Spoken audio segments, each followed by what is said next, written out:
Canada में racial discrimination का खिलाफ, रेशियल एक्सक्लूजन नहीं होना चाहिए, इनका ये प्रावधान 1960 में बना। इंग्लैंड में 1918 में उनको वोटिंग राइट मिला, नॉन व्हाइट्स को। फ्रांस में 1944 में यूनिवर्सल सफरेज गारंटी मिला। कॉमनवेल्थ में 1962 में जो इंडिजिनियस वहां के एबोरिजिन्स वगैरह को अपना संवैधानिक अधिकार मिला। मेरा पास पूरा तथ्य है, लेकिन उतना गिन के बताने का जरूरत नहीं। मैं इसलिए बता रहा हूं, हम लोग को तो जब आजादी मिलते ही ये सारा अधिकार हमारे देश के हर एक नागरिक को मिला हुआ है। लेकिन कभी कभी मैं इसलिए कह रहा हूं कि कभी कभी ऐसा बात किया जाता है जैसे कि इस देश में माइनॉरिटी का कोई अधिकार ही नहीं। अगर इस देश में अखिलेश जी, आपका मैं जवाब दे दूंगा अगर आप बीच में बोलेंगे तो। मैं तो किसी का जवाब नहीं देना चाहता हूं आज। वो ऐसे है सर, पुराने दिन याद आ रहे हैं। नहीं,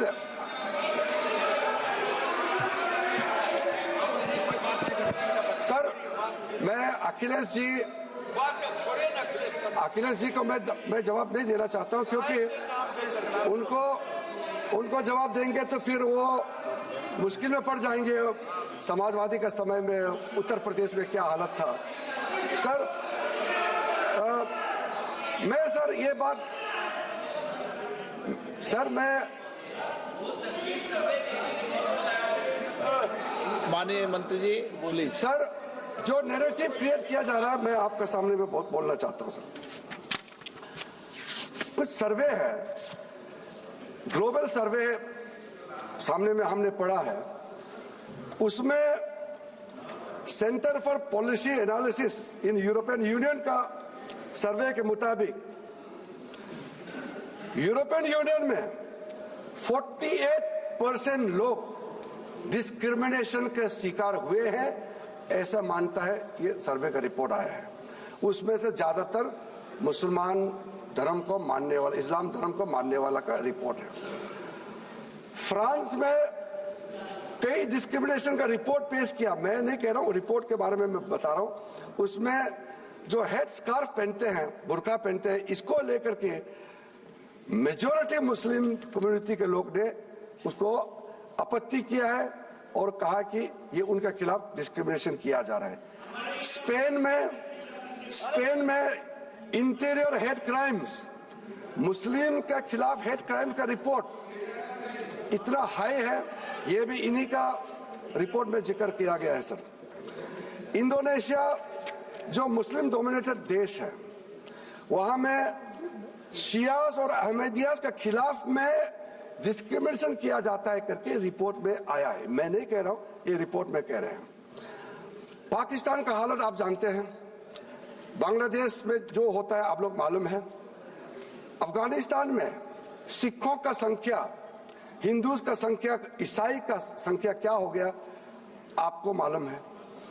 चाहे वो तिब्बत में प्रॉब्लम हो या म्यांमार में हो, श्रीलंका में हो या बांग्लादेश में हो, पाकिस्तान हो, अफगानिस्तान हो, जो माइनॉरिटीज का खिलाफ जुल्म होता है या कुछ दिक्कतें आते हैं, सबसे पहला देश जहां वो आते हैं संरक्षण लेने के लिए वो है भारत देश में। यहां सेफ है इसलिए तो आते हैं। फिर ऐसे बातें क्यों कहा जाता है कि इस देश में माइनॉरिटीज को कोई प्रोटेक्शन नहीं है। माइनॉरिटी ठीक है, इंसिडेंट कहीं होता होगा, माइनॉरिटी मेजोरिटी इंडिविजुअल घर घर में परिवार में भी झगड़ा होते हैं, गांव में झगड़ा होते हैं। इसको भारत में अल्पसंख्यकों को कोई जगह नहीं दिया जा रहा है। आप गुरुद्वारा नहीं जाने दिया जा रहा है, मुसलमानों को दरगाह नहीं जाने दिया जा रहा है। ऐसा क्यों कहते हैं? इसलिए मैं कह रहा हूं कि ऐसा बातें नहीं करना चाहिए जिससे देश का छवि को नुकसान होता है। ये मैं किसी एक पार्टी के लिए नहीं कह रहा हूं, मैं देश के लिए कह रहा हूं। मैं देखिए बीच में टोका टोकी थोड़ा चलता है अध्यक्ष जी, मगर बार बार बोलने से वो अच्छा नहीं होगा आपके लिए भी हमारे लिए भी। मैं 1 मिनट मंत्री मैं माननीय सदस्यगणों से आग्रह करूंगा कि माननीय मंत्री महोदय सकारात्मक बोल रहे हैं। मैं सभी माननीय सदस्य अपेक्षा करूंगा कि वह बैठे बैठे टिप्पणी नहीं करें। धन्यवाद अध्यक्ष महोदय। देखिए सर, मैं बहुत सीधा साधा आदमी हूं। मैं जो सोचता हूं वही बोलता हूं।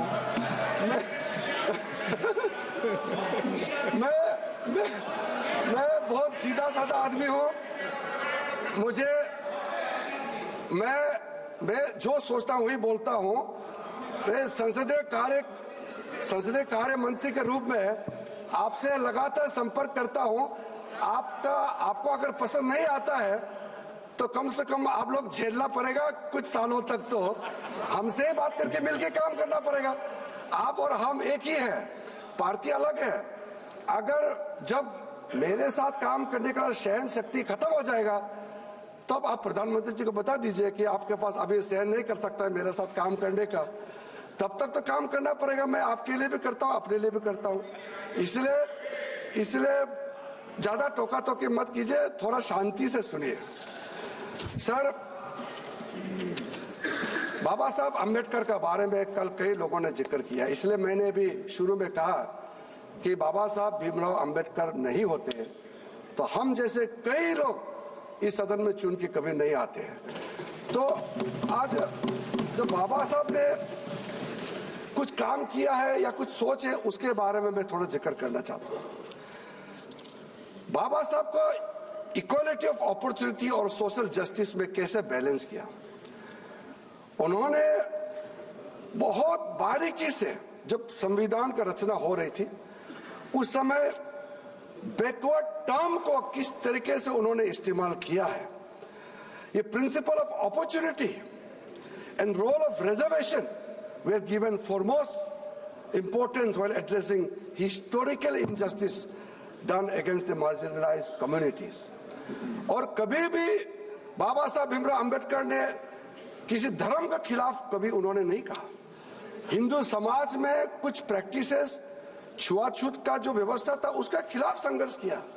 बाद में कुछ लोगों ने बाबा साहब तो जब उन्होंने दीक्षा लिया 14 अक्टूबर को, उसके ज्यादा दिन बाद वो नहीं रहे हमारे बीच में, तो पूरा बात उन्होंने नहीं बता पाया देश में घूम घूम करके, क्योंकि उस समय सोशल मीडिया नहीं था, टेलीविजन नहीं था।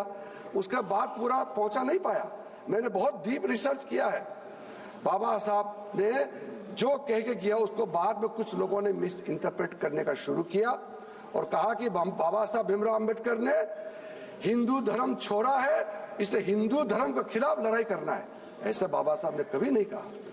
बाबा साहब ने सिर्फ इतना ही कहा कि ठीक है, मैं एक ऐसा धर्म को अपनाता हूं जिसमें क्लासिफिकेशन ऑफ कास्ट नहीं होगा, उसमें इक्वालिटी के नाम पे गया। वो हिंदू धर्म को दुश्मनी के रूप में कभी भी नहीं देखा है। क्योंकि सर, छोटा सा जो घटना है, घटना बहुत हजारों है।